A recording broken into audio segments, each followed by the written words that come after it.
भाई वो सुबह कुछ अलग थी।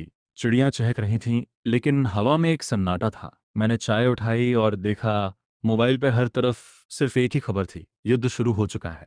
बस एक बटन दबा और जो दुनिया हम जानते थे वो पल भर में उजड़ गई। पर सवाल ये है कि ये सिर्फ देशों की लड़ाई नहीं है। ये वो आखिरी चरण है जिसकी भविष्यवाणियां सदियों से होती आ रही हैं। 1 बजे, 3 बजे, युद्ध का असर भारत पर, शब्द प्रभाव। भारत, ये सिर्फ एक देश नहीं है, ये एक धड़कन है। लेकिन इस युद्ध ने सबसे पहले यहीं दम घोटना शुरू कर दिया। अर्थव्यवस्था, पेट्रोल 500 रुपये लीटर, दाल नाम को, एटीएम के आगे बुढ़ापा रोता हुआ। मानसिकता, लोग एक दूसरे पर शक करने लगे। तुम किसके साथ हो, ये सवाल घर घर जहर बन गया। सीमाएं, हर तरफ दुश्मन, न पाकिस्तान न चीन। डर तो अपनों का भी लगने लगा। एक भारतीय माँ के आंसू, एक किसान का खाली खेत, एक सैनिक की थकी आंखें, ये तस्वीर है इस युद्ध की। 3 बजे, 6 बजे, दुनिया का आखिरी चरण, the last stage of this world. दृश्य, न्यूज़ चैनल पर बकवास, बजाय इसके खाली सड़कें, जलता हुआ जंगल, एक बच्चा अकेला खड़ा।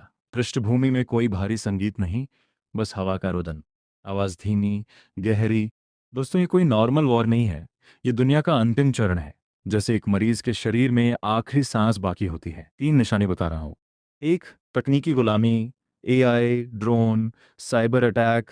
इंसान मर रहा है लेकिन हत्यारा मशीन है। हम वो खेल खेल रहे हैं जिसके नियम हमने खुद नहीं बनाए। 2, नैतिक पतन, बेटा बाप के खिलाफ, भाई भाई के खिलाफ। सत्य मर चुका है, सिर्फ सफलता बची है। युद्ध का सबसे बड़ा जख्म शरीर का नहीं, आत्मा का होता है। 3, प्रकृति का प्रकोप, बाढ़, सुनामी, आग। जैसे धरती माँ कह रही हो, बस अब तो मैं सहन नहीं करूंगी। और हाँ, ये आखिरी चरण क्या है? यह है आत्मविनाश का चरण, जहाँ इंसान इतना शक्तिशाली हो गया कि एक बटन दबाकर सब खत्म कर सकता है, लेकिन इतना कमजोर कि खुद को रोक नहीं सकता। 6 बजे, 8 बजे हमें क्या करना चाहिए? The call to humanity. अब तुम कहोगे, तो सब खत्म, कुछ नहीं बचा? बचा है दोस्त, बिल्कुल बचा है। लेकिन उसके लिए हमें हथियार नहीं, मानसिकता बदलनी होगी। क्या करना चाहिए? 4 कदम। 1, डिजिटल डिटॉक्स, स्क्रीन बंद करो, रियल लोगों से मिलो। सोशल मीडिया का युद्ध सबसे खतरनाक है, क्योंकि यहाँ हारने वाला भी नहीं पता चलता। 2, आत्मनिर्भरता, सेल्फ रिलायंस, एक पेड़ लगाओ, अनाज बचाओ, पानी की एक बूंद की कीमत समझो। युद्ध में वो नहीं बचता जिसके पास ज्यादा बम हो, बल्कि वो जिसके पास रोटी और पानी हो। 3, क्षमा और एकता, जाति धर्म क्षेत्र भूलो। जब बाहर दुश्मन हो तो घर के झगड़े छोटे लगते हैं, कहो हम, मैं नहीं। 4, आध्यात्मिक जागृति, घबराना मत, डर से बड़ा कोई हथियार नहीं है। शांत बैठो, प्रार्थना करो, जो होगा देखा जाएगा, लेकिन अपनी इंसानियत मत खोना। 8 बजे, 9 बजकर 30 मिनट, निष्कर्ष, आखिरी बात। दृश्य, सूरज डूब रहा है, लेकिन उसकी आखिरी किरण एक बच्चे के चेहरे पर। वह बच्चा मुस्कुरा रहा है, आवाज भावुक किंतु दृढ़। मैं नहीं जानता कि तीसरा विश्व युद्ध होगा या नहीं, लेकिन इतना जानता हूं कि हर युद्ध की आखिरी स्टेज वही होती है, एक माँ का रोना, एक बच्चे की हंसी का मर जाना।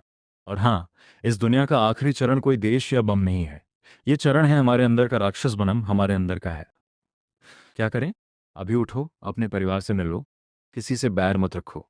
और हाँ, अगर कल आखिरी दिन है तो आज प्यार करो, जिंदगी जियो, और हमेशा सही चुनाव करो।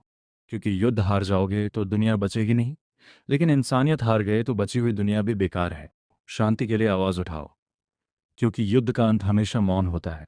आवाज फुसफुसाते हुए ये वीडियो किसी को भेजो जो अभी भी सोचता है कि युद्ध से समस्या हल होती है। जय हिंद, जिंदगी जिंदाबाद।